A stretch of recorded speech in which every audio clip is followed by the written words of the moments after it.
Midnight's Haunting Call, A Tale of Terror, opening scene. The screen fades in from black, revealing a dimly lit room. The clock on the wall ticks ominously, showing the time as 11:59 p.m. The camera pans slowly to a young woman, Emily, sitting on her bed, scrolling through her phone. The room is silent except for the ticking clock. A narrator, voiceover. In the quiet town of Ravenswood, where the nights are as silent as the grave, Emily finds herself alone, her only company the soft glow of her phone screen. But as the clock strikes midnight, a call shatters the silence, bringing with it a tale of terror that will change her life forever. Act 1. The Call. Emily's phone rings, the sound piercing the stillness of the night. She hesitates, her heart pounding before answering. At Emily. Hello? The voice on the other end is distorted, barely a whisper. "Oh, Boris." "Emily, do you know what happens when the clock strikes 12? Emily's face pales as she listens, her eyes wide with fear. As narrator, bird voiceover. Unbeknownst to Emily, this call is no ordinary prank. It's a harbinger of the horrors that await her, a chilling prelude to a night of unimaginable terror. Act 2. The haunting begins. The camera cuts to Emily's house where strange occurrences begin to unfold. Doors creak open on their own, shadows dance across the walls, and whispers echo through the halls. Yet our narrator, her voiceover. As the night deepens, the line between reality and nightmare blurs. Emily is not alone. Something sinister lurks in the shadows, watching, waiting. Emily tries to shake off her fear, convincing herself it's all in her head. But the calls continue, each one more terrifying than the last. Saul voice on the phone. "Tick-tock, Emily. Time is running out." Act 3. The Revelation. Desperate for answers, Emily delves into the history of her town, uncovering a dark secret. Years ago, a series of mysterious deaths occurred, all linked to a single phone number. Narrator, voiceover. Ravenswood holds many secrets, but none as dark as the tale of the Midnight Caller. A vengeful spirit, trapped between worlds, seeking retribution for a wrong long forgotten. Emily realizes she must confront the spirit to end the haunting. Armed with newfound knowledge, she prepares for a final showdown. At Act 4, the confrontation. The climax unfolds in the dead of night. Emily stands in the center of her living room, phone in hand as the clock strikes midnight. Jane Emily. "Show yourself!" The room grows cold, and the spirit materializes, its form shifting and ethereal. Its spirit. "You cannot escape the past, Emily. It binds us all." Emily bravely faces the spirit, using the knowledge she gained to break the curse. A tense battle of wills ensues, culminating in a heart-stopping moment of truth. Down to Act 5, the resolution. As dawn breaks, the haunting ceases. Emily stands victorious. ChatGPT said, ChatGPT breathing heavily but alive. The room is still, bathed in the first light of morning, as if the nightmare had never happened. The phone lies shattered on the floor, its screen flickering for the last time before going dark. Narrator, voiceover. The curse is broken, but at what cost? Emily may have won the battle, but the scars of that night will remain with her forever. In Ravenswood, Midnight's Haunting Call is a tale whispered to warn the living and to appease the dead. The camera pans to Emily's face, her eyes filled with a mix of relief and lingering fear. As she walks to the window, the faint sound of a clock ticking is heard in the background, hinting that perhaps the spirit's influence isn't entirely gone. The screen fades to black, and the words appear, Midnight's Haunting Call, A Tale of Terror. Closing scene. The credits roll over a haunting melody, interspersed with faint whispers and the occasional sound of a phone ringing in the distance. Opening scene, Ravenswood's unease. The screen fades in, revealing Ravenswood in the golden light of dusk. The town appears idyllic but unnervingly quiet. Empty streets, a stray dog barking in the distance, and a cold wind rustling leaves create an eerie atmosphere. Narrator, voiceover. Ravenswood. A town where silence speaks louder than words. Beneath its quaint charm lies a history shrouded in shadow, and tonight, its secrets will awaken. The scene transitions to Emily's room. The camera lingers on personal items, a journal, a half-finished painting, and a photo of her with her late mother, suggesting her struggles with loneliness. Emily, muttering, "Another night of scrolling until I pass out. Exciting life, Em." The clock ticks louder as it nears midnight. A faint creak echoes from the hallway, but Emily doesn't notice. The camera zooms in on the clock as it strikes 12 o'clock a.m. The call, a voice from the void. Emily's phone vibrates violently on her nightstand. Startled, she picks it up, frowning at the unknown number. Emily. Who even calls at this hour? She answers reluctantly. The voice on the other end is chilling, distorted like a radio caught between stations. Voice. Do you know what happens at midnight, Emily? Her pulse quickens. She laughs nervously, trying to dismiss it as a prank. Emily. Very funny. Who is this? Voice, ignoring her. The clock has struck. It begins now. Tick-tock, Emily. Time is running out. The call ends abruptly. Emily stares at her phone, unnerved. The silence in the room feels heavier now. Escalation, shadows and whispers. The next day, Emily brushes off the call, but the atmosphere around her changes. Shadows seem to stretch longer than they should, and she hears faint whispers when no one is around. That night, the phone rings again. Voice. Look behind you. Emily freezes. She slowly turns, but no one is there.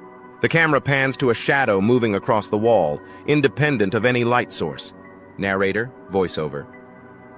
The midnight caller does not need an invitation. It comes unbidden, creeping into the lives of those it chooses. Over the following nights, the hauntings intensify. Lights flicker, objects move, and Emily wakes up with cryptic messages scrawled on her mirror. Remember, and you can't hide. The search for answers. Emily visits the local library where she meets Mrs. Hawthorne, a reclusive librarian who knows more than she lets on. Mrs. Hawthorne. The midnight caller isn't just a ghost story, dear. It's a curse tied to this town. Those who hear the call are marked. Through old newspapers and Mrs. Hawthorne's accounts, Emily learns of the tragic story of a woman named Clara, who was wronged and abandoned to die at midnight. Her spirit now haunts Ravenswood, seeking vengeance, building the confrontation. Emily finds herself increasingly isolated as her friends dismiss her fears. She decides to confront the spirit on her terms.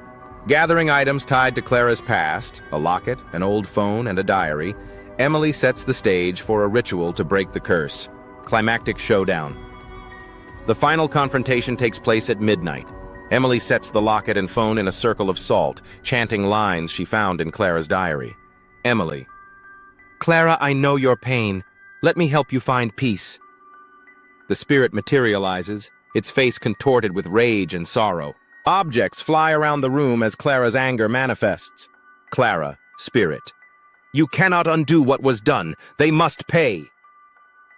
Emily fights back, using her own pain to connect with Clara, convincing her that vengeance won't heal her wounds. Emily. It's over, Clara. Let go. The spirit hesitates, then dissipates with a heart-wrenching wail. The house falls silent. Aftermath. Lingering shadows. As dawn breaks, Emily stands amidst the wreckage of her living room. Though the hauntings have stopped, she feels changed, her brush with the supernatural leaving a permanent mark. Narrator, voiceover. Some battles leave no victor, only survivors. Emily survived the midnight caller, but the shadows of Ravenswood remain. The final shot shows Emily leaving her house, the camera panning to her broken phone. A faint ringing sound is heard as the screen fades to black. Opening scene, a glimpse into Emily's life. The scene opens with Emily sitting on her bed, the room dimly lit by a string of fairy lights. The soft hum of her phone fills the room as she scrolls aimlessly through social media. A framed photo of Emily and her mother catches the camera's focus. The image is slightly faded, hinting at the loss of her mother. She pauses mid-scroll, staring at an old text conversation with her mom. Emily, softly. You'd probably tell me to stop moping around and do something useful, huh? Her gaze shifts to the window. Outside, the wind rustles the branches of a nearby tree. A faint creaking sound makes her flinch, but she shakes her head. Emily, to herself. Get a grip, Em. It's just the wind. The camera pans to the clock on the wall. It's 11:57 p.m. The ticking grows louder, filling the room as the seconds pass. Emily rubs her eyes, exhaustion evident. At 11:59 p.m., her phone buzzes with a notification. She picks it up, checking a text from her friend Alex. Text from Alex. Don't stay up too late, night owl. Tomorrow's hike is at 7 a.m. sharp. Emily smirks, typing a quick reply. Emily muttering as she types. Yeah, early bird gets the worm, blah, blah. The clock strikes midnight. Her phone rings loudly, shattering the quiet. Emily jumps, fumbling to grab it. The first call, suspicion and fear. The phone's screen shows an unknown number. Emily hesitates, her thumb hovering over the answer button. Emily, nervously. Who even calls at midnight? Spam, probably. Against her better judgment, she answers. The line crackles with static and a distorted voice comes through. Shay. Do you know what happens when the clock strikes 12, Emily? Her heart races and she struggles to respond. Emily. Who is this? Alex, is that you? This isn't funny. The voice continues, low and menacing. Voice. It begins now. Tick-tock, Emily. Time is running out. The call ends abruptly. Emily stares at her phone, her hands trembling. The screen displays call ended for several seconds before returning to the home screen. Emily, whispering, Okay, that's weird. Just a prank. That's all it is. She locks her phone and sets it down, but her unease lingers. The camera focuses on her reflection in the mirror. For a brief moment, a shadow passes behind her, but she doesn't notice. Building tension, shadows, and isolation. Over the next few days, Emily becomes increasingly paranoid. She starts noticing small, inexplicable things. A door she swears she closed is now open, lights flicker when she enters a room, and she feels the sensation of being watched. One evening, she attempts to record herself sleeping, determined to prove to herself that nothing is wrong. The next morning, she reviews the footage. The video shows her tossing and turning in bed. At 12:03 a.m., her phone lights up on the nightstand, though it doesn't ring. The screen displays incoming call, but no number appears. Moments later, the faint sound of whispers fills the room. Emily is visibly startled in her sleep, but the whispers fade as quickly as they began. Emily, watching the footage. What the hell? She deletes the video, shaking her head. Emily. Maybe Alex is right. I need more sleep. That night, the phone rings again. Emily hesitates longer this time before answering. Emily. Who is this? What do you want from me? The voice replies, softer but more chilling than before. Voice. Tick-tock. Midnight is coming. A desperate cry for help. Emily decides to confide in Alex. They meet at a local cafe the following morning. Emily appears disheveled, her eyes dark from lack of sleep. Alex. Wow, you look tired. What's going on? Emily. It's been happening every night. These calls and the voice, it keeps saying the same thing. Alex, sipping coffee. You're sure it's not just a prank? People can spoof numbers and mess with you. Emily. It's not just the calls. Weird stuff is happening. Shadows, whispers, I can't explain it. Alex laughs nervously, trying to lighten the mood. Alex. Sounds like you've been watching too many horror movies. Emily glares at her friend, slamming her coffee cup on the table. Emily. This isn't a joke, Alex. The cafe grows quiet as other patrons glance their way. Emily lowers her voice, looking down at her hands. Emily. I don't know what's going on, but it's real. I can feel it. Alex softens, reaching across the table to squeeze Emily's hand. Alex. Okay, let's figure this out together. Heightened paranormal activity. Back at Emily's house, the hauntings escalate. That night, as Emily brushes her teeth, the bathroom mirror fogs up. When she looks up, a single word is scrawled across the glass. Remember. She stumbles back, knocking over a cup. Suddenly, the lights flicker, plunging the room into darkness. In the faint light from the hallway, a figure appears behind her, a silhouette in the mirror. Emily screams, spinning around, but no one is there. Panicked, she grabs her phone and dials Alex. Emily, whispering, "Alex, please come over. Something's here." The call drops, and the line goes dead. Emily looks at her phone in disbelief. Her reflection in the screen shows a shadowy figure standing in the corner of her room. The uneasy quiet. The opening scene continues, expanding on Emily's quiet life and the tension in her environment. She sits cross-legged on her bed, scrolling through her phone aimlessly, switching between apps without focus. Her gaze drifts to the photo of her late mother on the nightstand. She picks it up, running her thumb across the frame. Emily, whispering, "You'd know what to do, wouldn't you? You always had the answers." She sets the photo down, sighing. The camera pans to the darkened hallway outside her room, the open door framing an eerie stillness. A faint creak sounds as if the floorboards are shifting under unseen weight. Emily's eyes dart to the hallway. Emily, to herself, "It's just the house settling. Chill out." She closes the door with a firm push, leaning against it for a moment. Her phone buzzes on the bed and she jumps at the sound, laughing nervously. Emily, "Okay, maybe I do need a break from caffeine." The camera lingers on the closed door. For a fleeting moment, the doorknob seems to twitch slightly, as if someone is testing it from the other side. The call returns, a midnight menace. The clock strikes midnight with a sharp chime, and Emily's phone rings again. She stares at it, heart pounding. The screen displays the same unknown number. This time, the ringtone feels louder, more oppressive, as if it's coming from everywhere in the room. She hesitates, her breathing shallow before answering. Emily, shaking. "Who is this?" The distorted voice answers, the static crackling louder than before. Voice. "You can't hide, Emily.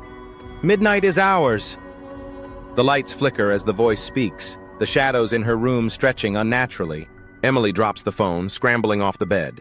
The call continues, the voice spilling from the speaker even after the phone lands face down on the floor. Voice. "Tick-tock, tick-tock." Emily screams, grabbing the phone and throwing it into a drawer. The ringing stops abruptly, plunging the room into an uneasy silence. The camera slowly pans to the mirror across the room. A faint outline of a figure is visible for a moment before fading away. A glimpse into the supernatural. Over the next few days, Emily becomes increasingly paranoid. Each night, she locks every door and window, checking them twice. Despite her precautions, the strange occurrences persist. One evening, she hears faint whispers outside her bedroom door. Whisper, muffled, "Emily, come out and play." She freezes, clutching her blanket, her knuckles white. Gathering courage, she grabs her phone and turns on the flashlight. As she approaches the door, the whispers stop. She swings it open, only to find the hallway empty. Suddenly, the flashlight flickers. She pans it toward the stairs, and for a split second, a shadowy figure is visible at the bottom, staring up at her. Emily slams the door shut, pushing her dresser in front of it. Emily, shaking. "This isn't real. It can't be real." Seeking solace, finding doubt. The next day, Emily visits Alex at their favorite cafe. Emily sits hunched over her coffee, her eyes darting to every movement around her. Alex, leaning in. "You've been acting weird lately. What's going on?" Emily. "I'm being haunted, Alex. There's no other way to explain it. The calls, the shadows. I'm scared to be in my own house." Alex laughs nervously, trying to downplay Emily's words. Alex. "Haunted? Em, you know how crazy that sounds, right?" Emily, angrily. "I'm not making this up. I hear them every night. They know my name. They know me." Alex sighs, reaching across the table to grab Emily's hand. Alex. "Okay, maybe you're just stressed out. Grief can do weird things to your mind. It's probably your subconscious trying to mess with you." Emily, pulling her hand away. "You think I'm imagining this? Forget it. You wouldn't believe me even if you saw it yourself." She storms out, leaving Alex staring after her. The camera lingers on Alex, who looks down at Emily's abandoned coffee cup. The froth swirls, forming the faint outline of a clock striking midnight. The haunting intensifies. That night, the activity reaches a terrifying peak. Emily sits in her living room, the phone in her lap. Determined to confront her fear, she keeps the lights on and music playing softly. At exactly 12 o'clock a.m., the power cuts out, plunging the house into darkness. Emily, no, no, no! Her phone lights up with an incoming call. The same unknown number. The ringtone echoes eerily in the silence. Emily, yelling, "What do you want from me?" She answers, tears streaming down her face. The voice on the other end laughs, cold and hollow. Voice, "You can't escape, Emily. Midnight belongs to me." The temperature in the room drops. Frost begins to form on the windows as the shadows in the corners of the room grow darker. Suddenly, the phone sparks, forcing Emily to drop it. The screen cracks, but the call continues. The voice is now whispering directly into her ear, though no one is there. Voice, softly, "Remember. You must remember." Emily screams, backing into a corner. A shadowy figure looms over her, its form shifting and indistinct. It stretches out a hand, almost touching her face before vanishing as quickly as it appeared. Emily collapses to the floor, sobbing. Emily's breaking point. The next morning, Emily sits in front of her laptop, searching for answers. She stumbles upon a local paranormal forum, where others have shared similar experiences with the Midnight Caller. One post catches her attention, detailing how the spirit seeks out those tied to Ravenswood's dark past. Emily, reading. The Midnight Caller, a vengeful spirit trapped by the town's betrayal. It targets those it believes are connected to its suffering. Her eyes widen as she realizes the truth. Emily, to herself, "This has something to do with Mom. I know it does." Determined, she gathers her courage and prepares to confront the spirit once and for all.